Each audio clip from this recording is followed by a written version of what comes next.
ഇനിയുള്ളത് മക്കൾ എന്തിനാണ് എന്നുള്ളതാണ്. അവിടെയാണ് ഞാൻ 5 കാര്യങ്ങൾ പറയാൻ ശ്രമിക്കുന്നത്. കുട്ടികളെ നന്നാവാൻ 5 കാര്യങ്ങൾ ചെയ്യണം. 1, കുട്ടികളെ കൊണ്ടുള്ള ഉദ്ദേശം ക്ലിയർ ആയിരിക്കുക എന്നുള്ളതാണ് ഒന്നാമത്തെ കാര്യം. ലക്ഷ്യം ക്ലിയർ ആയിരിക്കണം. എപ്പോഴും എന്തിനാ കുട്ടി എന്നതിൻ്റെ ഉത്തരം ക്ലിയർ ആയിരിക്കണം. നാളെ ഒരു പെരേ ചെന്നു. അപ്പോൾ പെരക്കാരൻ പറഞ്ഞു, ഉസ്താദേ 3 പെൺകുട്ടികളുണ്ട്, അടുത്തതെങ്കിലും ഒരു ആൺകുട്ടിയാകാൻ വേണ്ടി ദോരക്ക് കൊണ്ടുവരണം.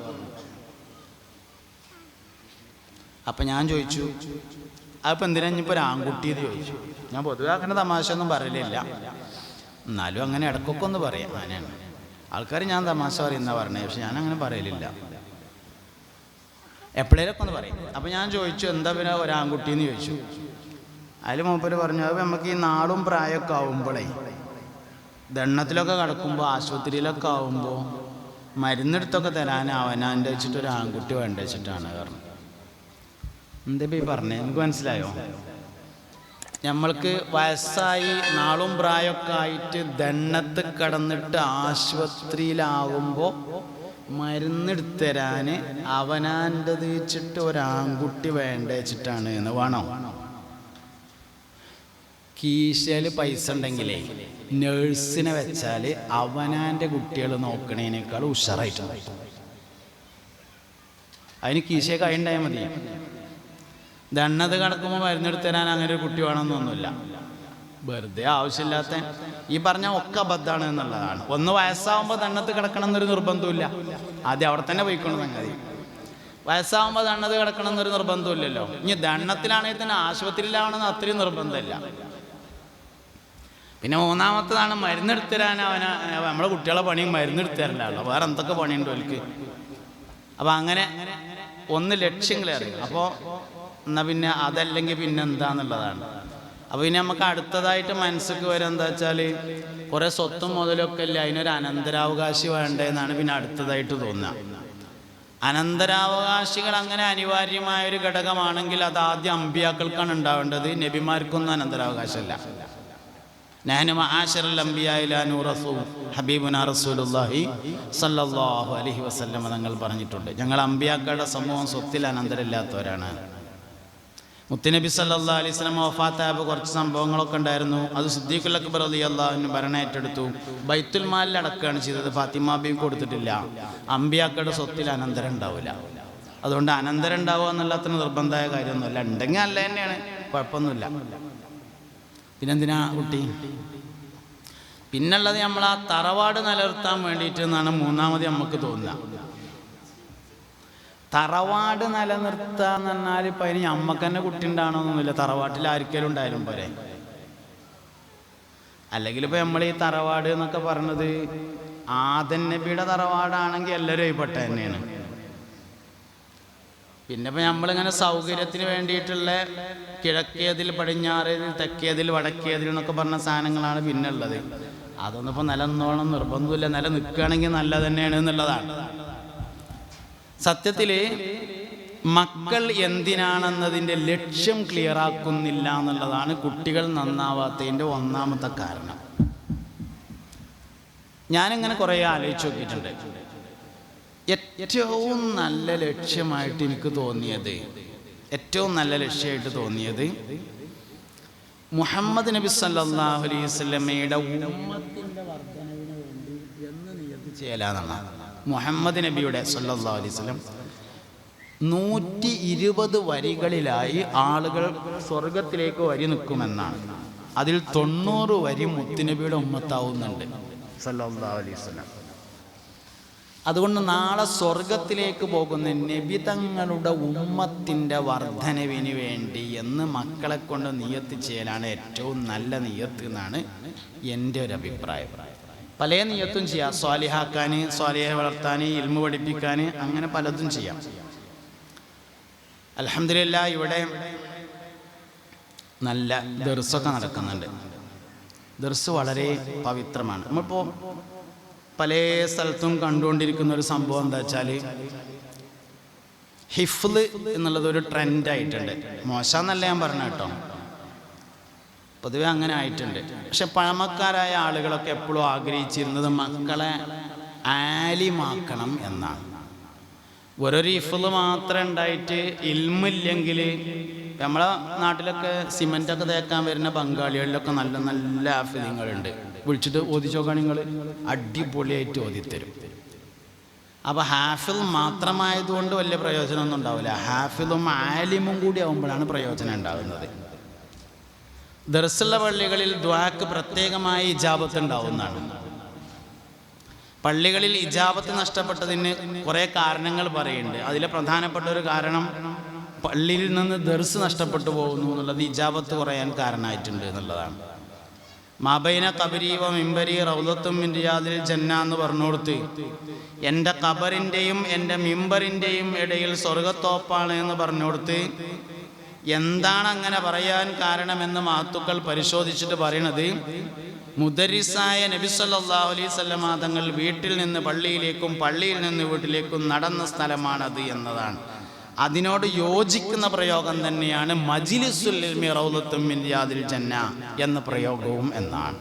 അപ്പോൾ പള്ളി സ്വർഗത്തോപ്പാകണമെങ്കിൽ അവിടെ പ്രധാനമായിട്ടും ഉണ്ടാവേണ്ട ഒരു കാര്യം പള്ളി ദർസാണ് എന്ന്. സാന്ദർഭികമായിട്ടും ഇവിടെ ദർസ് ഉണ്ട് എന്നുള്ളതോടുകൂടി ഞാനത് സൂചിപ്പിക്കുകയാണ്. ഞാൻ വരുന്നതിന് മുമ്പായിട്ട് നമ്മളെ ഖത്തറിലുള്ള ഒരു ഇബ്രാഹിം ഹാജി ഉണ്ട്, നിങ്ങൾ പലർക്കും പരിചയം ഉണ്ടാവും. അവർക്ക് റിയാദിലൊക്കെ ബിസിനസ് ഉണ്ട്. നല്ല ഒരു ദീനീ സ്നേഹിയാണ്, ഒരുപാട് ദീനീ സംരംഭങ്ങളെ സഹായിക്കുന്ന വലിയൊരു മനുഷ്യനാണ്. ഖത്തർ ഇബ്രാഹിം ഹാജി എന്നാണ് പറയാം. അദ്ദേഹം എൻ്റെ നാട്ടിലൊരു സ്ഥാപനമുണ്ട്, ഞാൻ നേതൃത്വം കൊടുക്കുന്ന കാര്യമായി സഹായിച്ചിട്ടുണ്ട്. വ്യക്തിപരമായും കുടുംബപരമായും നമുക്കൊരുപാട് ബന്ധമുള്ള ഒരാളാണ്. അദ്ദേഹം വിളിച്ചിരുന്നു. അദ്ദേഹത്തിൻ്റെ ഭാര്യ വീട് റുഖിയ എന്ന് പറഞ്ഞാൽ അവരുടെ ഭാര്യ വീട് ഈ നാട്ടിലാണ്. അവരുടെ സഹോദരൻ അഷ്റഫ്, അതുപോലെ ഉമ്മ ഉപ്പ എന്നിവരൊക്കെ ഈ ഖബർസ്ഥാനിലുണ്ട്. പ്രത്യേകം ദുആ ചെയ്യാൻ പറഞ്ഞിട്ടുണ്ട്. ഒരു മുത്തഅല്ലിമിൻ്റെ ചെലവ് റുഖിയ എന്ന ആ സഹോദരി ഏറ്റെടുത്തു. ഒന്ന് നേരത്തെ ഏറ്റെടുത്തിട്ടുണ്ട് എന്ന് പറഞ്ഞു, ഒന്നും കൂടി ഏറ്റെടുക്കാമെന്ന് പറയാനും പ്രത്യേകം ദുആ ചെയ്യാനും പറഞ്ഞിട്ടുണ്ട്. അള്ളാഹു റബ്ബുൽ ഇസ്സത്ത് അവരുടെ ഖബർ സ്വർഗമാക്കി കൊടുക്കട്ടെ, സന്തോഷത്തിലും റാഹത്തിലാക്കി കൊടുക്കട്ടെ. അവരുടെ കുടുംബജീവിതത്തിൽ അള്ളാഹു ബർക്കത്ത് ചെയ്യട്ടെ, വരുമാനങ്ങളിൽ അള്ളാഹു ബർക്കത്ത് ചെയ്യട്ടെ. ഒരുപാട് ദീനീ സംരംഭങ്ങളെ നന്നായിട്ട് സഹായിക്കുന്ന ആളാണ്. അള്ളാഹു റബ്ബുൽ ഇസ്സത്ത് അവരുടെ സമ്പത്തിൽ, വരുമാനങ്ങളിൽ, ബിസിനസ്സുകളിലൊക്കെ ബറക്കത്ത് ചെയ്യട്ടെ. അതുപോലെ നമ്മളെ ബഹുമാനപ്പെട്ട ബാക്കി ഉസ്താദ്, മഹാനവർഗയുടെ ഭാര്യ, ഉപ്പ തുടങ്ങിയവരൊക്കെ ബന്ധുക്കളൊക്കെ ഈ ഖബർസ്ഥാനിലുണ്ട്. അള്ളാഹു റബ്ബുൽ ഇസ്സത്ത് അവരുടെ ഖബർ സ്വർഗമാക്കി കൊടുക്കട്ടെ. ഭാര്യ മരണപ്പെട്ട് വരാൻ കഴിഞ്ഞിട്ടുണ്ടായിരുന്നില്ല, ഖബറിങ്ങ് പോയി ദുആ ചെയ്തു. അള്ളാഹു തആല അതുപോലെ നമ്മളിൽ നിന്ന് മരണപ്പെട്ടു പോയ ഉമ്മവാപ്പമാർ, ഉസ്താദുമാർ, ബന്ധുക്കൾ, ദുആ ചെയ്യാൻ പറഞ്ഞവർ, വേണ്ടപ്പെട്ടവർ, ഒരുപാട് ആളുകൾ ആരുടെ മണ്ണിലാണ്. അള്ളാഹു അവരുടെയൊക്കെ ഖബറിനെ സ്വർഗമാക്കി അനുഗ്രഹിക്കട്ടെ. നമ്മുടെ എല്ലാവരുടെയും ദീനിയും ദുന്യവിയുമായ എല്ലാ വിഷയങ്ങളെയും അള്ളാഹു റബ്ബുൽ ഇസ്സത്ത് ഏറ്റെടുക്കട്ടെ. അപ്പോൾ ദർസ് പള്ളിക്ക് എപ്പോഴും ഒരു ഐശ്വര്യമാണ്. പള്ളിയെ സംബന്ധിച്ച് ദുആന്റെ ഇജാബത്തിന് വളരെ പ്രധാനപ്പെട്ട ഒരു കാര്യമാണ് ദർസ് ഉണ്ടാകുക എന്ന് പറഞ്ഞത്. പക്ഷെ ചില കാര്യങ്ങളൊക്കെ സൂക്ഷിക്കണം. ദർസ് നിലനിൽക്കണമെങ്കിൽ ചില കാര്യങ്ങളൊക്കെ, അതിലേറ്റവും പ്രധാനപ്പെട്ട ഒരു കാര്യം എന്താ വെച്ചാൽ, മനുഷ്യൻ്റെ ജീവിതത്തിലെ ഏറ്റവും മാറ്റം ഉണ്ടാകുന്നത് 3 സമയത്താണെന്നാണ്. ഏത് മനുഷ്യൻ്റെയും ജീവിതത്തിൽ ഏറ്റവും പ്രധാനപ്പെട്ട മാറ്റങ്ങൾ ഉണ്ടാകുന്നത് 3 സമയത്താണ്. ഒന്ന് പ്രായപൂർത്തിയാവുമ്പോഴാണ്, പിന്നൊന്ന് ജോലി കിട്ടുമ്പോഴാണ്, പിന്നെ ഒന്ന് റിട്ടയർഡ് ആവുമ്പോഴാണ് എന്നാണ് ഏത് മനുഷ്യനും ജീവിതത്തിലെ ഏറ്റവും മാറ്റം. ഒന്ന് പ്രായപൂർത്തിയാവുമ്പോഴുള്ള മാറ്റം എന്താ വെച്ചാൽ, ഞാനിപ്പോൾ വലിയ കുട്ടിയായി എന്ന് തോന്നുന്നു എന്നുള്ളതാണ്. ചിലപ്പോൾ മുപ്പരെ വാപ്പവനോട് പറയും ചെയ്യും, എനിക്കിപ്പോൾ വലിയ കുട്ടിയായിട്ടുണ്ട് കേട്ടോ, പഴയമായിരുന്നല്ല എന്ന് പറയും. വലിയ കുട്ടിയായി എന്ന് നമുക്ക് തോന്നിയുള്ള കുഴപ്പം എന്താണെന്ന് അറിയുങ്ങൾ, പിന്നെ നമ്മളങ്ങോട്ട് ആരും ഉപദേശിക്കണ്ട, എല്ലാവരോടും നമ്മൾ അങ്ങോട്ട് ഉപദേശിച്ചോളാ എന്നുള്ളിടത്ത് നമ്മൾ എത്തും എന്നുള്ളതാണ് ഒരു കാര്യം. രണ്ടാമത് മനുഷ്യൻ്റെ ജീവിതത്തിൽ മാറ്റം ഉണ്ടാകുന്നത് ജോലി കിട്ടിയാലാണെന്നാണ്. ജോലി കിട്ടിയാലുള്ള പ്രശ്നം എന്താ വെച്ചാൽ, പിന്നെ ജോലി ഇല്ലാത്തവരെയും സാധുക്കളെയും കണ്ണിൻ്റെ വരെ കണ്ടുവിടാന്നുള്ളത് ഉണ്ടാവുന്നതാണ്. ഇപ്പം നമ്മൾ ചില പഞ്ചായത്ത് ഓഫീസിലോ വില്ലേജ് ഓഫീസിൽ പോലീസ് സ്റ്റേഷനിലൊക്കെ ചെന്നാൽ, ചില ബാങ്കിലൊക്കെ ചെന്നാൽ അവിടെ ഉണ്ടാവും ചില ഉദ്യോഗസ്ഥന്മാർ മൂത്ത് കോക്കാത്ത സൈസ്, കീപ്പട്ട് മാത്രമേ ഓൽക്ക് കണ്ണുള്ളൂ, മനുഷ്യനെ കാണൂല. അങ്ങനത്തെ ഓൽക്ക് ജോലി കിട്ടുന്നതിൻ്റെ മുമ്പ് പോലെ അങ്ങനെയൊന്നും അല്ല, നല്ല മനുഷ്യന്മാരായിരുന്നു. ജോലി കിട്ടിയപ്പോൾ ഇങ്ങനെ ഉണ്ടായതാണ്. അതാണ് ജോലി കിട്ടിയാലുണ്ടാവുന്ന മാറ്റം. ഇനി മൂന്നാമത്തത് വളരെ പ്രധാനപ്പെട്ട ഒരു മാറ്റം, റിട്ടയർഡ് ആവുമ്പോൾ. റിട്ടയർഡ് ആകുക എന്ന് പറഞ്ഞാൽ ഗവൺമെൻറ് ജോലിയിൽ നിന്ന് റിട്ടയർഡ് ആകുക എന്നല്ല ഞാൻ ഉദ്ദേശിച്ചു കേട്ടോ. അതുമാണ്. അതിൻ്റെ ഒപ്പം കൃഷിയിൽ നിന്ന് റിട്ടയർഡ് ആയാലും, സൂപ്പർ മാർക്കറ്റിൽ നിന്ന് റിട്ടയർഡ് ആയാലും, മീൻ കച്ചവടത്തിൽ നിന്ന് റിട്ടയർഡ് ആയാലും, പാടത്തുനിന്ന് റിട്ടയർഡ് ആയാലും, തെങ്ങുംതോട്ടത്തിൽ റിട്ടയർഡ് ആയാലും, എവിടുന്ന് റിട്ടയർഡ് ആയാലും ഉള്ളൊരു പ്രശ്നം കുട്ടികളെ കണ്ണിൻ്റെ നേരെ കണ്ടുകൂടാന്നുള്ളതാണ്. മനസ്സിലാകണില്ല. പേരക്കുട്ടി വിരുന്ന് വരുമ്പോഴേ വലിയ സന്തോഷത്തിലാണ് വരിക, വല്യാപ്പാനെ കാണാൻ പോവുക എന്നൊക്കെ കരുതിയിട്ട്. പേരക്കുട്ടി വിരുന്ന് വരുമ്പോൾ വല്യാപ്പ ചെന്നിട്ട് വേണമെങ്കിൽ ഗേറ്റിൻ്റെ അവിടെ നിന്ന് കുട്ടീനെ എടുത്ത് കൊണ്ടുവരൊക്കെ ചെയ്യും. 2 ദിവസം തിരക്കേടുണ്ടാവില്ല. 3ാമത്തെ ദിവസം ആകുമ്പോഴത്തിന് വല്യപ്പാൻ്റെ യഥാർത്ഥ സ്വഭാവം പുറത്തു വരും. കണ്ണടയുടെ കാല് കാണാനില്ല, പത്രത്തിൽ നിന്ന് ഫോട്ടോ വെട്ടിയിട്ടുണ്ട്, അങ്ങനെ അപ്പടി ഇപ്പടി ചൊറിഞ്ഞ് മാന്തി. സൈക്കിൾമ കയറിയാൽ കയറിയതിൻ്റെ കുഴപ്പം, സൈക്കിൾമ കയറിയില്ലെങ്കിൽ കയറാത്തതിൻ്റെ കുഴപ്പം, സൈക്കിൾമ കയറിയാൽ കണ്ടിലേ ചെറുക്കൻ കാല് മുറിക്കാൻ വേണ്ടി കയറിയത് എന്നായി. സൈക്കിൾമ കയറിയില്ലെങ്കിൽ 4000 ഉറുപ്പ്യ ചെലവാക്കിയിട്ട് ആ സൈക്കിൾ വാങ്ങി കൊടുന്നിച്ചിട്ട് ആ ചെങ്ങായി കൈമൊന്ന് കയറി നോക്കിക്കൂടെ എന്നായി. ഈ ഒരു സംഗതി ചിലപ്പം പള്ളി ദർസുള്ള പള്ളിക്ക് ഉണ്ടാവും. ഹൗദെന്ന് വെള്ളം മുക്കിയാൽ പ്രശ്നം, മുക്കിയില്ലെങ്കിൽ പ്രശ്നം. ഹൗദെന്ന് വെള്ളം മുക്കിയാൽ പടച്ചോൻ്റെ പള്ളിക്കത്തെ വെള്ളം മുഴുവൻ മുക്കി ഒഴിക്കുകയെന്നായി. മുക്കിയില്ലെങ്കിൽ അള്ളാൻ്റെ പള്ളിക്കൊക്കെ കാലഗാതെ കയറുകയെന്നായി. ഇതെന്തിനാ ഞാൻ പറഞ്ഞത്? നിങ്ങൾ എല്ലാവരും ചെറുതായിട്ട് വലുതായതാണ്.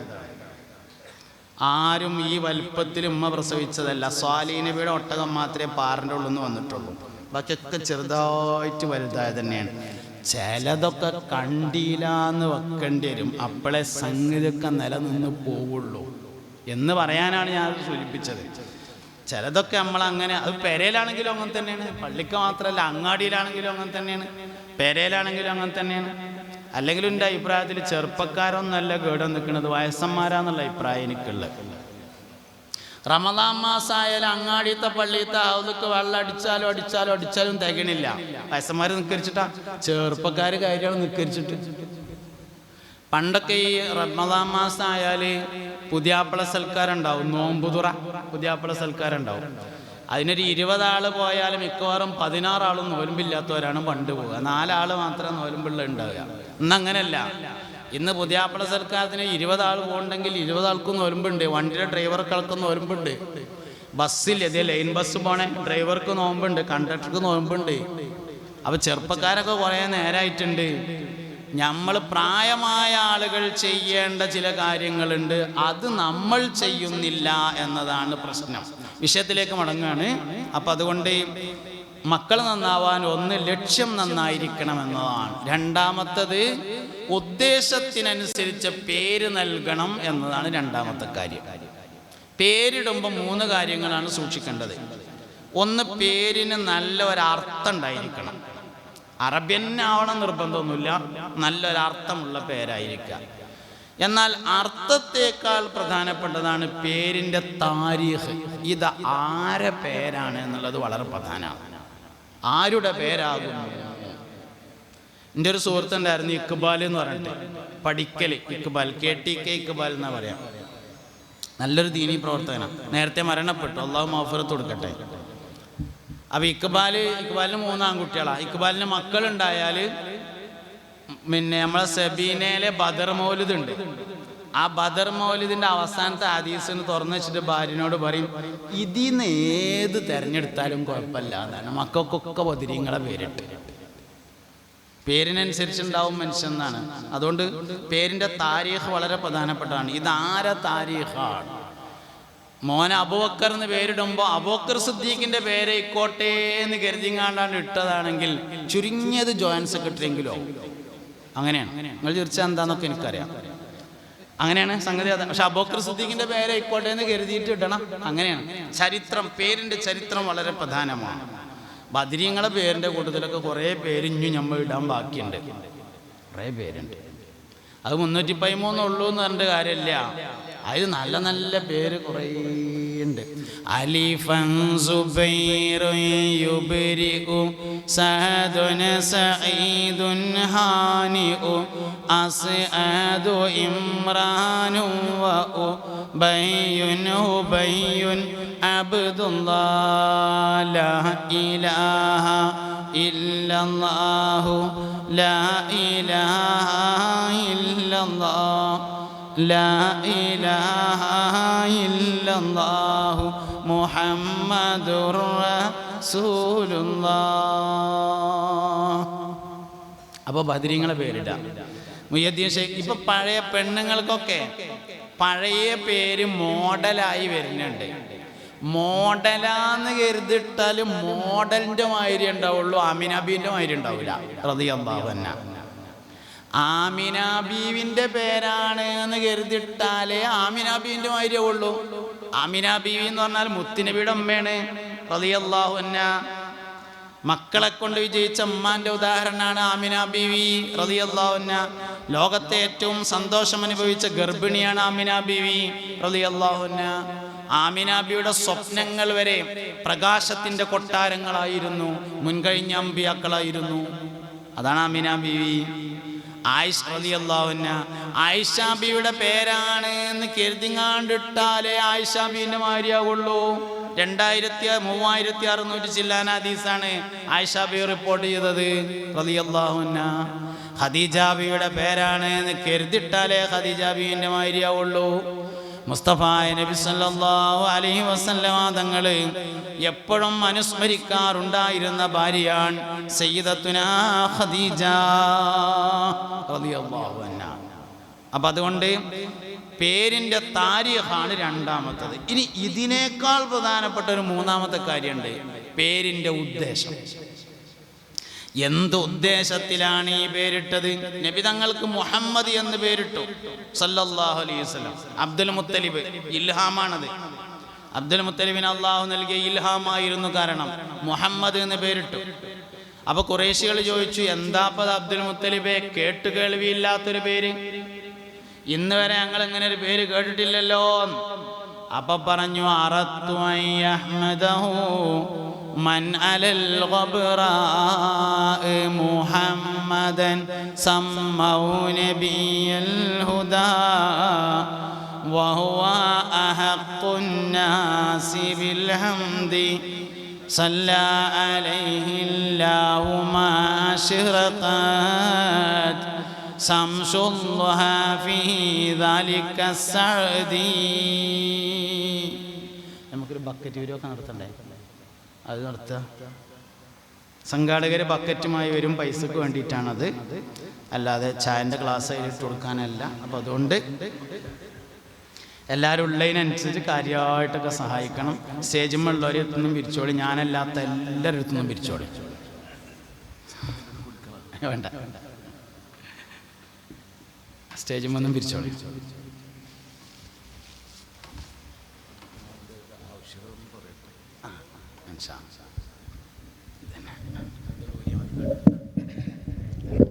ഒരു 5 മിനിറ്റ് മുമ്പ് വിശ്രമിച്ചോട്ടെ. അപ്പോൾ ഏതായാലും പിരിവിനെ പറ്റി പറഞ്ഞ സ്ഥിതിക്ക് ഇവിടെ അൽഹംദുലില്ലാഹ് ബഹുമാനപ്പെട്ട പാവാടെ വരുമാനവും മറ്റുമൊക്കെ ഉപയോഗപ്പെടുത്തി ഒരുപാട് നന്മകൾ നടക്കുകയാണ്. വലിയൊരു ദർസ് ഇവിടെ നടക്കുന്നു. അതുകൊണ്ട് തന്നെ അവരുടെ ഫുൾ ചെലവ്, അവരുടെ സ്കൂൾ വിദ്യാഭ്യാസം ഒക്കെ, അതിനൊക്കെ ആവശ്യമായ കാര്യങ്ങൾ 3 മുദരിസന്മാർ ഇവിടെ ഉണ്ട്. 50-ലധികം 60ഓളം വിദ്യാർത്ഥികളുണ്ട്. അങ്ങനെ കുറേ കാര്യങ്ങൾ നടക്കുന്നു. നല്ല ഭാരിച്ച ചെലവുണ്ട്. മാത്രമല്ല മറ്റ് നമ്മുടെ മദ്രസ അൽബിർ പല കാര്യങ്ങളും നടക്കുന്നു. ഇപ്പോൾ നമുക്ക് വളരെ അടിയന്തിരമായി ദർസ് വിദ്യാർത്ഥികളുടെ ക്യാൻറ്റീനിൽ വലിയ ചില മാറ്റങ്ങൾ വരുത്തേണ്ടതുണ്ട്. വിദ്യാർത്ഥികൾ അധികരിച്ചതുകൊണ്ടും ക്യാൻറ്റീനിൽ കുറച്ച് പ്രയാസങ്ങളുള്ളതുകൊണ്ടും പെട്ടെന്ന് ചില മാറ്റങ്ങൾ വരുത്തേണ്ടതുണ്ട്. വിദ്യാർത്ഥികളുടെ അക്കമഡേഷൻ ഒരു 2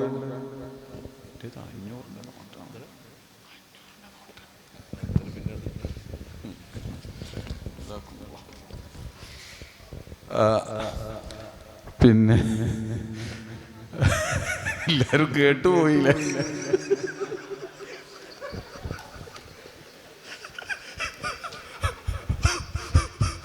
അവിടെ തിരിച്ചു തരാന്ന് പറഞ്ഞിട്ട്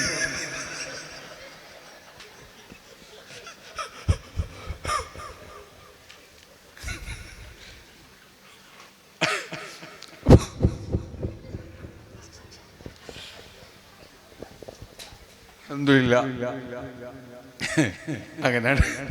അൽഹംദുലില്ലാ ഞാൻ പിന്നെ ഇപ്പോൾ നമ്മൾ ചില പ്രത്യേക ചില കാര്യങ്ങളൊക്കെ ഇവിടെ പ്രത്യേകിച്ച് നമ്മുടെ മക്കാമിലൊക്കെ കുറേ കാര്യങ്ങൾ നമ്മൾ ചെയ്തിട്ടുണ്ട്. അതിലൊക്കെ വലിയ ഒരു ഉത്തരവാദിത്വം ഞാൻ തന്നെ ഏറ്റെടുത്ത് ചെയ്തത് കൊണ്ടാണ് അങ്ങനെ പറഞ്ഞത് കേട്ടോ. നിങ്ങൾ തെറ്റിദ്ധരിക്കരുത്. അതിൻ്റെ പല കാര്യങ്ങളുടെയും ചിലവ് മറ്റാരെയും ഏൽപ്പിക്കാതെ അത് ഞാൻ തന്നെ ചെയ്തു കൊള്ളാം എന്ന് പറഞ്ഞിട്ട് ചെയ്തിട്ടുണ്ട്. അപ്പോൾ അതുകൊണ്ട് അങ്ങനെയാണ് പറഞ്ഞു പോയിന്നേ ഉള്ളൂ. എല്ലാവരും നന്നായി കൊടുക്കണം. 500 കൊടുത്താൽ പോരാ. ഏതായാലും ശരി, നമ്മളെ ക്യാൻറ്റീനിൽ ഒരു 3 ലക്ഷം ഞങ്ങൾ കണക്ക് കൂട്ടി നോക്കുമ്പോൾ അങ്ങനെ വലിയൊരു ചിലവുണ്ട്. കുട്ടികളുടെ അക്കമഡേഷൻ ഒന്ന് നന്നാക്കി എടുക്കേണ്ടതുണ്ട്.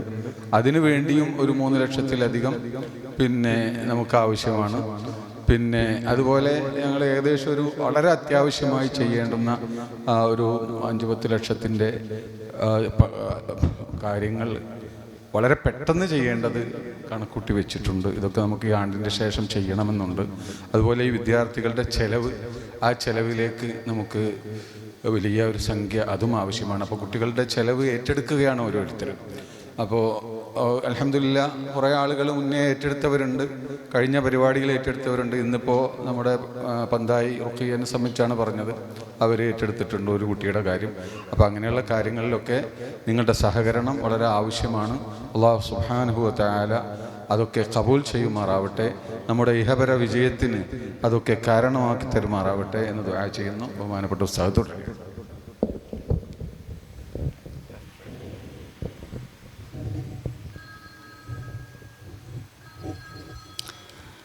ബിസ്മില്ലാ.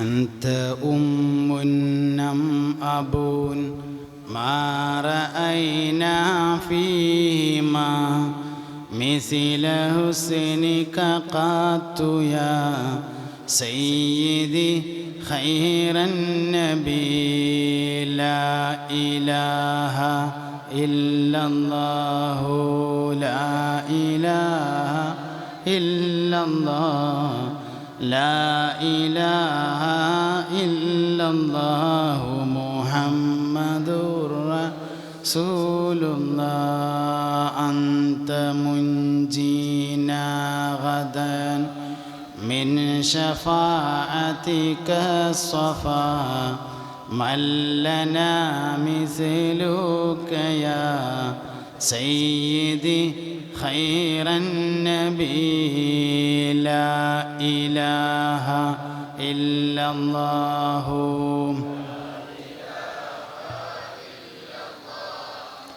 لا إله إلا الله محمد رسول الله ارتكبت على الخطأ غير حصر وعدد لك أشكو فيه يا سيدي خير النبي لا إله لا إله إلا الله لا إله إلا الله محمد رسول الله. അപ്പോൾ കുടുംബജീവിതത്തിൻ്റെ 1-ാം ഭാഗം വാപ്പ അമ്മ, 2-ാം ഭാഗം ഭാര്യ ഭർത്താവ്, 3-ാം ഭാഗം മക്കൾ നന്നാവാൻ 5 കാര്യങ്ങൾ. അതിലൊന്നാമത്തെ കാര്യം ഉദ്ദേശം ക്ലിയർ ആയിരിക്കണം. 2ാമത് നല്ല പേരിടണം. നല്ല പേരിടണം എന്ന് പറയുമ്പോൾ 3 കാര്യങ്ങൾ. 1 അർത്ഥം നന്നായിരിക്കണം, 2 താരീഖ് നന്നായിരിക്കണം, 3 ഉദ്ദേശം നന്നായിരിക്കണം. മക്കൾ നന്നാവാൻ ചെയ്യേണ്ട 3ാമത്തെ കാര്യം ദീനിയും ദുന്യവിയുമായ ഇൽമ പഠിപ്പിക്കണം. മുസ്ലിമായി ജീവിക്കാൻ ആവശ്യമായ ഇൽമ പഠിപ്പിക്കുന്നതിനാണ് ദീനിയും ദുന്യവിയുമായ ഇൽമ പഠിപ്പിക്കാറുള്ളത്. മുസ്ലിമും ആവണം, ജീവിക്കാനും പറ്റണം.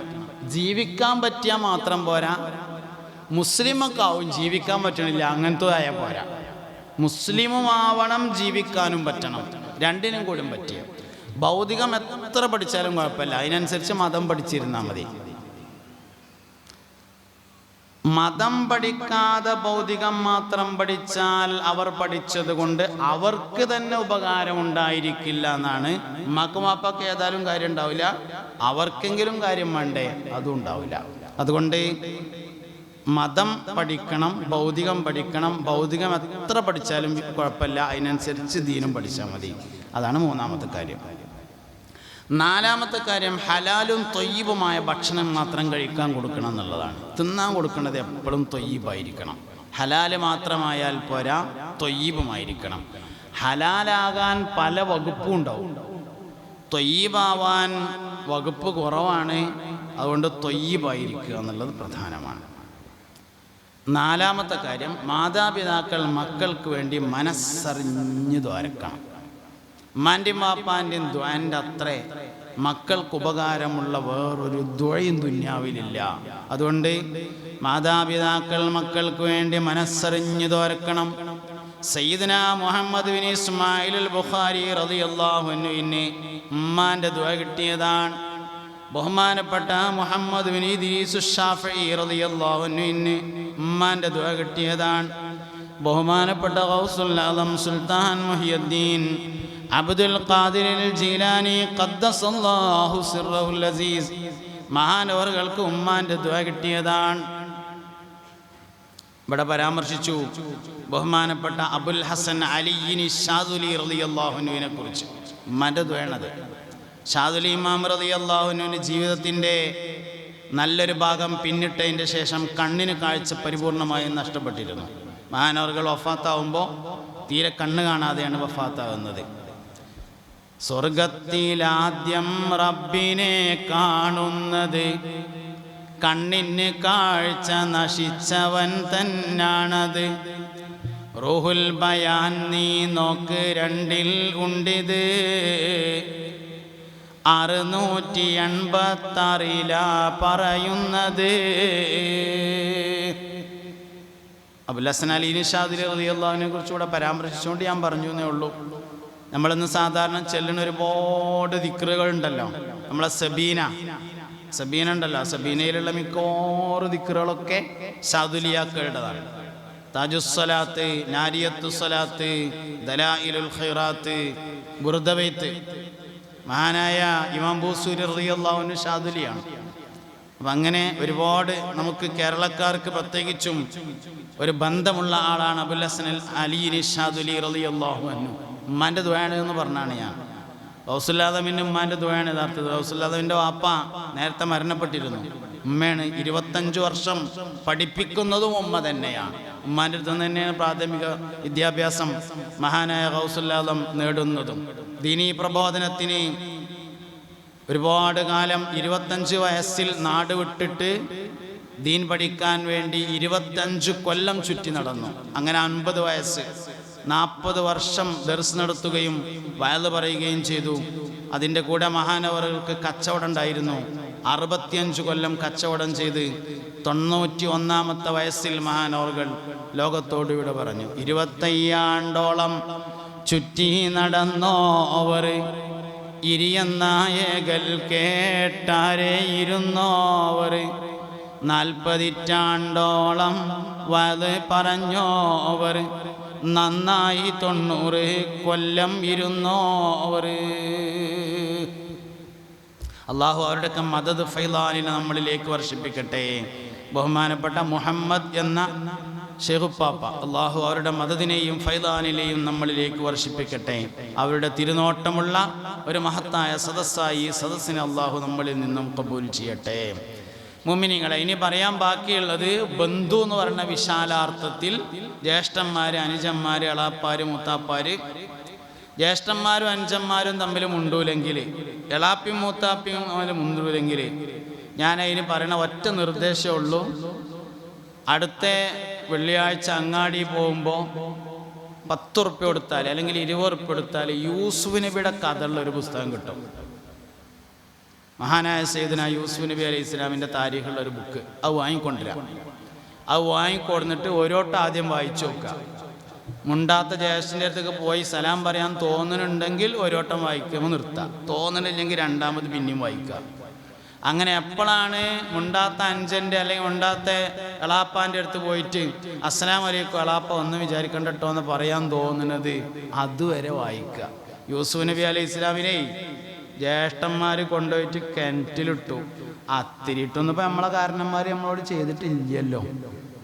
അങ്ങനെ യൂസുഫ് നബി അലൈഹി ഇസ്ലാം വള്ളിമ്മ കൂടെ കയറിയിട്ട് മിസ്രിൽ പോയി രാജാവായിട്ട് ആ ജ്യേഷ്ഠന്മാർ യൂസുഫ് നബിയെ കാണാൻ വേണ്ടി വരുന്ന ഒരു ദിവസമുണ്ട്. അന്ന് സയ്യിദുനാ യൂസുഫ് അലൈഹി ഇസ്ലാം തൻ്റെ സിംഹാസനത്തിൽ ഇരുന്നില്ല എന്നാണ്. ജ്യേഷ്ഠന്മാരെ ബഹുമാനിച്ചിട്ട്, ഏത് ജ്യേഷ്ഠന്മാരെ അറിയോ?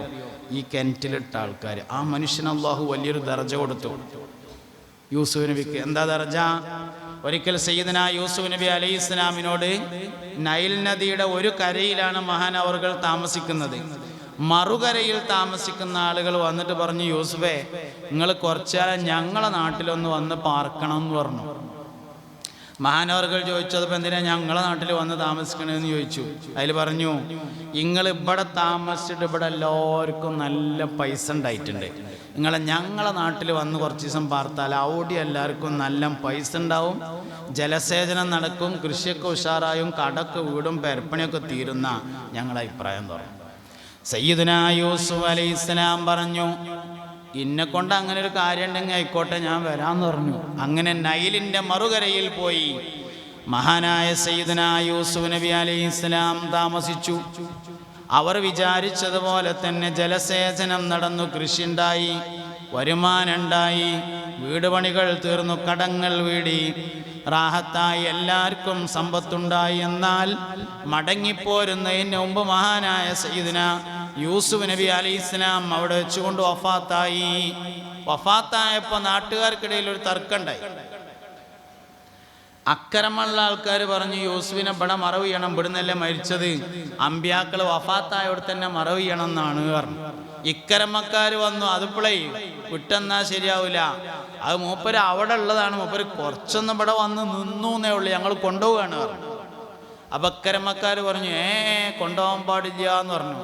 അക്കരമക്കാർ പറഞ്ഞു, കൊണ്ടുപോകും, ഞങ്ങളൊന്ന് കൊണ്ടുപോയിക്കാണി, ഞങ്ങളൊന്ന് തരാതിരുന്നാണ്. അങ്ങനെ എക്കത്തത്തിലു രണ്ടു കൂട്ടരും പരസ്പരം ജനാസക്ക് വേണ്ടി വാളെടുത്ത് യുദ്ധം ചെയ്യാൻ ഒരുങ്ങിയപ്പോൾ രണ്ട് നാട്ടിലെയും ഖാദിമാർ യോഗം ചേർന്നിട്ടൊരു തീരുമാനമെടുത്തു. എത്രേ?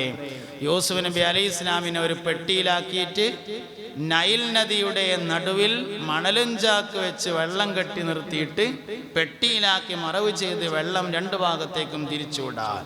അങ്ങനെ മഹാനായ സയ്യിദുനാ യൂസുഫ് നബി അലൈഹി ഇസ്ലാമിനെ നൈൽ നദിയുടെ നടുവിൽ പെട്ടിയിലാക്കിയാണ് മറവ് ചെയ്തത് എന്നാണ്. കുറേ കാലങ്ങൾക്ക് ശേഷം അമ്പിയാക്കളിൽപ്പെട്ട ചിലർക്ക് യൂസുഫ് നബി അലൈഹി ഇസ്ലാമിൻ്റെ ജനാസ അവിടെ നിന്ന് എടുത്തുകൊണ്ട് ബൈത്തുൽ മുഖദ്ദസിൽ കൊണ്ടുപോയി മറവ് ചെയ്യാനുള്ള കൽപ്പനയുണ്ടായി. അങ്ങനെ മഹാനായ യൂസുഫ് നബിയുടെ മഖ്ബറ ജനാസ അവിടെ നിന്ന് എടുത്തിട്ട് ബൈത്തുൽ മുഖദ്ദസിൻ്റെ അടുത്തുള്ള ഹറം ഇബ്രാഹിം എന്ന് പറയുന്ന ഇബ്രോൺ എന്ന് പറയുന്ന സ്ഥലത്ത് കൊണ്ടുപോയി മറവ് ചെയ്യുകയാണ് ചെയ്തത്. ഇന്ന് യൂസുഫ് നബി അലൈഹി ഇസ്ലാമിൻ്റെ ഖബർ ഇബ്രോണിലാണുള്ളത്. പക്ഷെ മറവ് ചെയ്തിരുന്നത് നൈൽ നദിയുടെ നടുവിൽ പെട്ടിയിലാക്കിയിട്ടായിരുന്നു.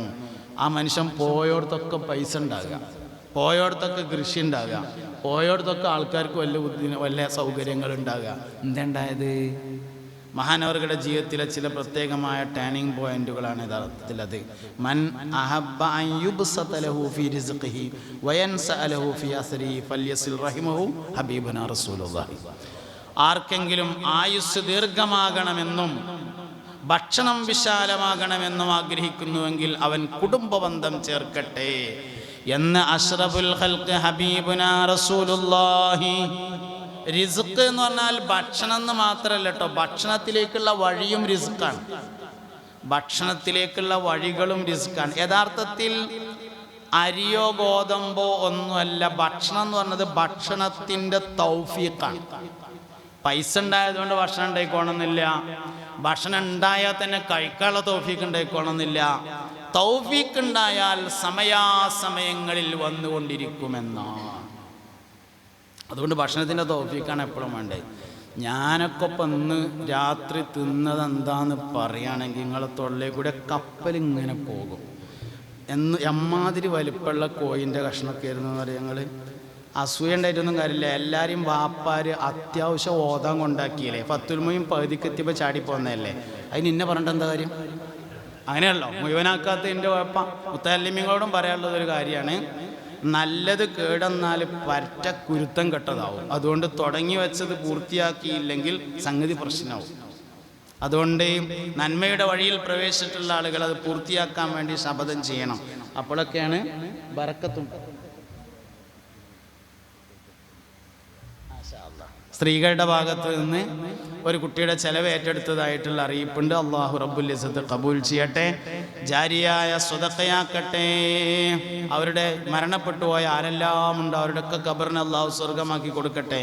ജീവിതത്തിൽ അള്ളാഹു ബർക്കത്ത് ചെയ്യട്ടെ, കുടുംബത്തിൽ ബർക്കത്ത് ചെയ്യട്ടെ, എല്ലാ ഉദ്ദേശങ്ങളെയും അള്ളാഹു വീട്ടിൽ കൊടുക്കട്ടെ. ഇൽമ് എന്ന് പറഞ്ഞത് വളരെ പ്രധാനപ്പെട്ടതാണ്. ഇൽമിന് ഖിദ്മത്തെടുക്കുക അമ്പിയാക്കളുടെ അനന്തരമാണ് ഇൽമ് എന്ന് പറയുന്നത്. അതുകൊണ്ട് ഇൽമിൻ്റെ ഖാദിമീങ്ങളായി എല്ലാവരും മാറണം. ദർസ് നിലനിൽക്കുക എന്ന് പറഞ്ഞത് നാട്ടിന് വലിയ ഐശ്വര്യമാണ്. ഒരു കാര്യം ഉറപ്പാട്ടോ, നിലനിർത്താൻ പ്രയാസം ഉണ്ടാവും. അതുകൊണ്ടാണല്ലോ അതിന് അത്രയും ഗുണമുണ്ടായത്. ദർസ് നിലനിർത്തി കൊണ്ടുപോകുക എന്ന് പറഞ്ഞാൽ നല്ല പ്രയാസമുള്ളതായിരിക്കും. അതുകൊണ്ടാണ് അതിന് അത്രയും വലിയ ഗുണമുണ്ടായതും. അപ്പോൾ അതുകൊണ്ട് പിന്നെ അങ്ങനത്തെ കാര്യങ്ങളിലൊക്കെ എല്ലാവരും ശ്രദ്ധിക്കണം. ദർസിക്കൊക്കെ കുട്ടികളെ പറഞ്ഞേക്കണം. ഞാൻ ഒരിക്കൽ ഇങ്ങനെ കോഴിക്കോട് നിന്ന് ഒരു പരിപാടി കഴിഞ്ഞിട്ട് നാട്ടിലേക്ക് വരികയാണ്. അപ്പോൾ ഇങ്ങനെ ബസ്സിൽ, അന്ന് വണ്ടിയൊന്നുമുള്ള സമയമായിട്ടില്ല, ബസ്സിനിങ്ങനെ യാത്ര ചെയ്ത് വരുമ്പോൾ ഒരാൾ അത്യാവശ്യം കണ്ടാൽ തിരക്കിടില്ലാത്തൊരു തടിയും മണ്ണൊക്കെ ഉള്ള വെള്ളക്കുപ്പായൊക്കെ ഇട്ടിട്ട് ഒരാൾ കയറിയിട്ട് KSRTCയിലാണ്, ഞാൻ അങ്ങാടി പുറത്താണ് ഇറങ്ങുക. അപ്പം എൻ്റെ സീറ്റിൽ ഇങ്ങനെ ഇവിടെ അടുത്ത് വന്നിരുന്നു. എന്നിട്ട് അയാളിനോട് ചോദിച്ചു, നിങ്ങളെവിടെയെന്ന് ചോദിച്ചു. ഞാൻ കൊളത്തൂരാണ് പറഞ്ഞു. അവിടെ ഇപ്പോൾ പള്ളിയിൽ ദർസുണ്ടോ ചോദിച്ചു. അതിൽ ഞാൻ പറഞ്ഞു ഇല്ലായിരുന്നു. അന്ന് ദർസുണ്ടായിരുന്നില്ല, അപ്പോൾ ദർസുണ്ട്. ഇത് ഭരണ സമയത്ത് ദർസില്ലായിരുന്നു. അപ്പോൾ അയാൾ എന്നോട് പറഞ്ഞു, ഇപ്പം എവിടെയും ദർസില്ല, ആൾക്കാരൊന്നും കുട്ടികളെ ഓതാൻ പറഞ്ഞേക്കണില്ല. ഇങ്ങനെയൊക്കെ പോയാൽ ദീനുൽ ഇസ്ലാമിൻ്റെ കാര്യം എന്താണെന്നാവോ, കഷ്ടം തന്നെയാണ് എന്നൊക്കെ പറഞ്ഞിട്ട് കുറേ പറഞ്ഞ് അയാളെ പറച്ചിലൊക്കെ കഴിഞ്ഞതിന് ശേഷം ഞാൻ ലാസ്റ്റ് മൂപ്പരോട് ചോദിച്ചു, നിങ്ങൾക്ക് എത്ര കുട്ടികളുണ്ട് എന്ന് ചോദിച്ചു. അപ്പം അയാൾ പറഞ്ഞു അപ്പോൾ അയാൾ പറഞ്ഞു 3 ആൺകുട്ടികളുണ്ട് എന്ന് പറഞ്ഞു. ഓല എന്തൊക്കെയാണ് ചെയ്യണമെന്ന് ചോദിച്ചു. ഒരാൾ അക്കരമയാണെന്ന് പറഞ്ഞു, ഒരാൾ ഇക്കരമയാണെന്ന് പറഞ്ഞു, ഒരാൾ നടുവിലുമാണ് എന്ന് പറഞ്ഞു. അതായത് അവനാൻ്റെ കുട്ടികളൊന്നും ഓതാൻ പറഞ്ഞേക്കാനാവില്ല, ദീനുൽ ഇസ്ലാം നിലനിൽക്കണം എന്നുണ്ടേനും ഒക്കെ കൂടി നടക്കൂല. എല്ലാവരും പറ്റുന്നവർ, ഞാൻ ഒരു തറവാട്ടിൽ ഒരാളെപ്പോഴും മൂല്യരുണ്ടാവണം എന്നേ പറയണുള്ളൂ. അല്ലാതെ എല്ലാവരും മൂല്യന്മാരാവും പോയാൽ പിന്നെ ആരോടെ വയല് പറയുക, അതൊരു പ്രശ്നമല്ലോ. അതുകൊണ്ട് ഒരു തറവാട്ടിലൊന്ന് ആൾക്കാരുടെ ഇടയിൽ നീച്ച് നിന്നിട്ട് വർത്താനം പറയാൻ പറ്റുന്ന തരത്തിൽ ഒരു തറവാട്ടിലൊന്ന് എപ്പോഴും ഉണ്ടായിരിക്കണം. അതുകൊണ്ട് അള്ളാഹു നിങ്ങളെ ഈ നാടിന് വലിയ ഭാഗ്യം ചെയ്തിട്ടുണ്ട്. അള്ളാഹു അതൊക്കെ നിലനിർത്തി തരട്ടെ. അള്ളാഹു അവൻ്റെ മദദിനെയും ഫൈദാനിലെയും നമ്മുടെ ഈ നാട്ടിലേക്ക്, പ്രദേശത്തേക്ക് വർഷിപ്പിക്കട്ടെ. ഐക്യത്തെയും യോജിപ്പിനെയൊക്കെ അള്ളാഹു നിലനിർത്തി തരട്ടെ. അപ്പോൾ പറഞ്ഞുകൊണ്ടിരിക്കുന്നത്, കുടുംബബന്ധം എന്ന് പറഞ്ഞത് വിശാലമായ കുടുംബം. ജ്യേഷ്ഠന്മാർ, അഞ്ചന്മാർ, എളാപ്പാർ, മുത്താപ്പാർ. മൻ അഹബ്ബ അൻ യുബ്സത ലഹു ഫീ റിസ്ഖിഹി വയൻസഅ ലഹു ഫീ അസ്രിഹി. അപ്പോൾ എന്താ വേണ്ടത് പറഞ്ഞത്, യൂസുഫ് നബിയുടെ താരീഖ് വായിച്ചാൽ ജ്യേഷ്ഠനും അഞ്ചനും കൂടി മുണ്ടണില്ലെങ്കിൽ മുണ്ടാനാണ് തോന്നുവോളാണ്ട് വായിച്ചാൽ മതി. എളാപ്പി മൂത്താപ്പി മുണ്ടണില്ലെങ്കിൽ മുണ്ടാനാണ് തോന്നും. യൂസുഫ് നബിയുടെ കഥ വായിച്ചാൽ ആ ജ്യേഷ്ഠന്മാർ, ആ കിണറ്റിലിട്ട ആൾക്കാർ മിസ്റിലേക്ക് വന്ന സമയത്ത് മഹാനായ സയ്യിദന യൂസുഫ് നബി അലൈഹി ഇസ്ലാം ബഹുമാനം കൊണ്ട് തൻ്റെ സിംഹാസനത്തിൽ ഇരുന്നിട്ടില്ല എന്നാണ്. അപ്പോൾ അല്ലാഹു സുബ്ഹാനഹു വ തആല ഒരു മനുഷ്യന് വലിയ വലിയ ഭാഗ്യങ്ങൾ കൊടുക്കുന്നത് ഇങ്ങനത്തെ വിഷയങ്ങളെ കൊണ്ടാണ്. ഞാൻ പറഞ്ഞ വിഷയങ്ങളൊന്ന് ചുരുക്കി നിങ്ങളെ ശ്രദ്ധയിൽപ്പെടുത്തിയിട്ട് അവസാനിപ്പിക്കാം. ഒന്നാമത്തെ കാര്യം, ബന്ധുക്കൾ, കുടുംബജീവിതം എന്നതൊക്കെ പറയുന്നതിലെ ഒന്നാം ഭാഗം എന്ന് പറയുന്നത് വാപ്പിയമ്മയാണ്. ഉമ്മാൻ്റെ അടുത്ത് അള്ളാഹു തആല സ്വർഗം കൊടുത്തിട്ടുണ്ട്. അതിന് 2 ഭാഗമുണ്ട്. ഞാൻ ഒരുപാട് ആലോചിച്ച് നോക്കിയിട്ടുണ്ട്. പരീക്ഷാ ഫീസ് വാപ്പാൻ്റെ അടുത്താണ് കൊടുത്തത്. സ്കൂട്ടിയിൽ എണ്ണടിക്കാനുള്ള പൈസ വാപ്പാൻ്റെ അടുത്താണ് കൊടുത്തിട്ടുള്ളത്. മീൻ വാങ്ങാനുള്ള പൈസ വാപ്പാൻ്റെ അടുത്താണ്. സ്വർഗം മാത്രം ഉമ്മാൻ്റെ അടുത്ത് കൊടുത്തു. എന്തേക്കാരം അതെന്ന് ഞാൻ കുറേ ആലോചിച്ച് ചോദിക്കണം. അത് 2 കാര്യങ്ങൾക്ക് വേണ്ടിയിട്ടാണെന്നാണ് ഞാൻ മനസ്സിലാക്കിയത്. ഒന്ന്, ഇമ്മാൻ്റെ അടുത്തു നിന്നാകുമ്പോൾ വേഗം വാങ്ങാൻ പറ്റും. ബാപ്പാൻ്റെ അടുത്തു നിന്നാണെങ്കിൽ കിട്ടണമെങ്കിൽ കുറച്ച് പണി ഉണ്ടാവും. ഉമ്മാൻ്റെ അടുത്തു നിന്ന് എളുപ്പം കിട്ടും. എന്നിട്ടും ഒരാൾ വാങ്ങിയില്ലെങ്കിൽ ഓൻ 5ൻ്റെ നയ പൈസക്ക് പറ്റൂല. ഉമ്മാൻ്റെ അടുത്ത് കൊടുത്തിട്ടും വാങ്ങിയില്ലെങ്കിൽ. അതിന് രണ്ടാമത്തെ ഒരു കാര്യം കൂടിയുണ്ട്. സ്വർഗം ഉമ്മാൻ്റെ അടുത്ത് കൊടുത്തത് കൊടുക്കാൻ വേണ്ടിയിട്ടും കൂടിയാണ്. ഇന്നാളൊരു ഉമ്മ പറഞ്ഞു, ഉത്തരേ ഞാൻ മരിച്ചാൽ എൻ്റെ മയ്യത്തും പുറം പോലും ഓന് കാണിച്ചു കൊടുക്കരുത് എന്ന്. അതിനല്ല കേട്ടോ ഉമ്മാൻ്റെ അടുത്ത് തന്നിട്ടുള്ളത്. എന്തൊക്കെ ഉണ്ടായാലും എൻ്റെ കുട്ടിയല്ലേ എന്ന് ആലോചിക്കാൻ വേണ്ടിയിട്ടാണ്. അതുകൊണ്ട് ആ കാര്യം കൂടി അതിൻ്റെ കൂട്ടത്തിൽ വെക്കണം. എന്തായാലും ഉമ്മാൻ്റെ കാലിൻ്റെ സ്വർഗം. വാപ്പ മനുഷ്യൻ്റെ ഏറ്റവും പ്രധാനപ്പെട്ട അഡ്രസ്സാണ്. അതുകൊണ്ട് മാതാപിതാക്കൾ വളരെ പ്രധാനപ്പെട്ടതാണ്, പ്രാധാന്യപൂർവ്വം കാണുകയും വേണം എന്ന് ഒന്നാമത്തെ കാര്യം. രണ്ടാമത്തെ കാര്യം ഭാര്യ ഭർത്താവ് എന്ന ബന്ധമാണ്. സ്വഭാവമാണ് കുടുംബജീവിതത്തിൻ്റെ വിജയം. സൽസ്വഭാവം ഒറ്റ വാക്കിൽ ഒതുക്കാൻ പറ്റൂല. ഒതുങ്ങാണെങ്കിൽ ലാ തഗ്ളബ് അഹദ എന്ന ഹദീസിലാണ് ഒതുങ്ങുക. നീ ആരോടും ദേഷ്യപ്പെടരുത് എന്നതിനാണ് സൽസ്വഭാവം എന്ന് പറയുന്നത്. പാരമ്പര്യത്തിൻ്റെ പേരിൽ ദേഷ്യം പഠിപ്പിക്കുന്ന ആളുകൾ വരെയുള്ള കാലഘട്ടത്തിലാണ് ഇങ്ങനെ വേദ പറയാൻ നമുക്ക് അവസരം ഉണ്ടായത്. മൂന്നാമത്തെ കാര്യം മക്കളുമായി ബന്ധപ്പെട്ടുള്ള ബന്ധമാണ്. മക്കൾ സ്വാലിഹീങ്ങളാവാൻ, മക്കൾ നന്നാവാൻ 5 കാര്യങ്ങൾ ചെയ്യണം എന്നാണ് ഞാൻ പറഞ്ഞത്. ഒന്ന്, മക്കളെ കൊണ്ടുള്ള ഉദ്ദേശം ക്ലിയർ ആയിരിക്കണം. പല ഉദ്ദേശങ്ങളും നമുക്ക് ആദ്യം എടുക്കേണ്ടത് അവസാനം എടുക്കും, അങ്ങനെയൊക്കെ ഉണ്ട്. ആദ്യം എടുക്കേണ്ട പല തീരുമാനവും അവസാനം എടുക്കും. നമ്മൾ തല്ലിമീങ്ങളെ കാണുമ്പോൾ 2 വർത്താനം കൂടി പറയാൻ എനിക്ക് തോന്നണമൊക്കെ ഉണ്ട്. അതെന്താ വെച്ചാൽ SLC ഇങ്ങനെ പാസ്സായി ഒരു 9 A+ ഒക്കെ ഉണ്ടെന്ന് വിചാരിക്കുക. 10 A+ ഉണ്ടായെങ്കിൽ +2 സയൻസിന് വിടണം. ഒരു 8 or 7 ഒക്കെ ആണെങ്കിൽ കൊമേഴ്സിന് വിടാം. ഒരു 5, 4 A+ ഒക്കെ ആണെങ്കിൽ ഹ്യൂമാനിറ്റീസിന് വിട്ടാലും മതി. ഒറ്റ A+ ഇല്ലെങ്കിൽ പിന്നെ കിട്ടിയ SLC മതിയാക്കിയിട്ട് അടുത്ത പരിപാടിക്ക് വിടണം. എന്താ അടുത്ത പരിപാടി? വല്ല സൂപ്പർ മാർക്കറ്റിലോ കണ്ണടപ്പീടിയിലോ ചെരുപ്പും കടയിലോ ജ്വല്ലറിയിലോ ഒക്കെ നിന്നാൽ പഠിച്ചുണ്ടാക്കിയാൽ മെച്ചം തന്നെയാണ്. വിദ്യാഭ്യാസത്തിലെ ഏറ്റവും വലുത് ജീവിക്കാനുള്ള വിദ്യാഭ്യാസമാണല്ലോ. അപ്പോൾ അതുകൊണ്ട് ജീവിക്കാൻ പഠിഞ്ഞാൽ സംഗതി ഉഷാറാവും. അപ്പോൾ അങ്ങനെ എവിടെയെങ്കിലൊക്കെ ഒന്ന് കൊണ്ടാക്കി വിജയിക്കാൻ പറ്റിയാൽ സൂപ്പറാണ്. മീൻ കടയ്ക്ക് പറ്റും, കോഴിക്കടയെ പറ്റും, അങ്ങനെയൊക്കെ പറ്റും കൊണ്ടാക്കിയിട്ട്. പക്ഷെ 4 ദിവസം പോയിട്ട് വന്നപ്പോഴോ ഒരു ദിവസം ഏട്ടത്തല വെട്ടിയപ്പോൾ ചെറിയിക്കിട്ട് തെറിച്ചു. അന്ന് വാപ്പാട് വന്നിട്ട് പറഞ്ഞു, ഇപ്പാ ഇന്നെക്കൊണ്ടിത് നടക്കൂലെന്ന് പറഞ്ഞു. ഇനിയിപ്പോൾ എന്താ ചെറുക്കനെ നമ്മൾ കാട്ടുകയെന്ന് ഇമ്മയും ബാപ്പയും കൂടി ഇങ്ങനെ കൂടി ആലോചിച്ചപ്പോൾ ഉമ്മ പറഞ്ഞു, ഓനെ അമ്മക്ക് ഓതാൻ കൊണ്ടാക്കുക. അപ്പോൾ വാപ്പ പറഞ്ഞു, ഒന്ന് മയ്യത്ത് നിസ്കരിക്കാനും കടക്കട്ടെ. ആരും ഈ ഏട്ടത്തല വെട്ടാൻ പറ്റാത്ത ഓനാനുള്ള പനക്ക് മയ്യത്ത് നിസ്കരിച്ചേണ്ടത്. അത് ശരിക്കും ആദ്യം എടുക്കേണ്ട തീരുമാനമാണ്. മൂത്തത് ആൺകുട്ടിയായിരുന്നു. അൽഹംദുലില്ലാഹ് അവനാൻ്റെ വെച്ചിട്ടൊന്നും മയ്യത്ത് നിസ്കരിക്കാനായി കിട്ടിയല്ല അള്ളാന്ന് അന്ന് തീരുമാനിക്കേണ്ടത്. അതാണ് ഞാൻ ആദ്യം എടുക്കേണ്ട പല തീരുമാനങ്ങളും നമ്മൾ അവസാനം എടുക്കും. ഇനിയിപ്പോൾ അങ്ങനെ അവസാനം തീരുമാനം എടുത്ത എത്ര ആൾക്കാരുണ്ട് എന്നുള്ളതൊരു വിഷയം തന്നെയാണ്. ഏതായാലും ഒന്ന്, കുട്ടികളെ കൊണ്ടുള്ള ഉദ്ദേശം ക്ലിയർ ആയിരിക്കണം. 2, ഉദ്ദേശത്തിനനുസരിച്ചുള്ള പേരുണ്ടായിരിക്കണം. മൂന്നാമത്തെ കാര്യം ദീനിയും ദുന്യവിയുമായ ഇൽമ പഠിപ്പിക്കണം. 4-മത്തേത് ഹലാലും തൊയ്യിബുമായ ഭക്ഷണം കൊടുക്കണം. 5-മത്തേത് മാതാപിതാക്കൾ മക്കൾക്ക് വേണ്ടി മനസ്സറിഞ്ഞ് ദ്വാരക്കണം. ഇനി ബന്ധങ്ങളിൽ ഉള്ള അടുത്തത്, ബന്ധങ്ങളിലുള്ള പ്രധാനപ്പെട്ടത് ജ്യേഷ്ഠാനുജന്മാർ, എളാപ്പ മൂത്താപ്പമാർ, പെങ്ങന്മാർ, അമ്മായിമാർ. ഒരു കാര്യം ഞങ്ങളോട് ഉറപ്പിച്ച് പറയാം, ആർക്കും ആരെയും മാറ്റാൻ കഴിയില്ല, സ്വയമായി മാറാൻ മാത്രമേ കഴിയുള്ളൂ. ഓൻ അങ്ങനെ ആയതുകൊണ്ട് ഞാൻ ഇങ്ങനെ ആയതാണ് എന്ന് പറഞ്ഞിട്ടൊരു പ്രയോജനമില്ല. മറ്റൊരാളെ മാറ്റാൻ നമുക്ക് കഴിയില്ല, നമുക്ക് മാറാനേ കഴിയുള്ളൂ.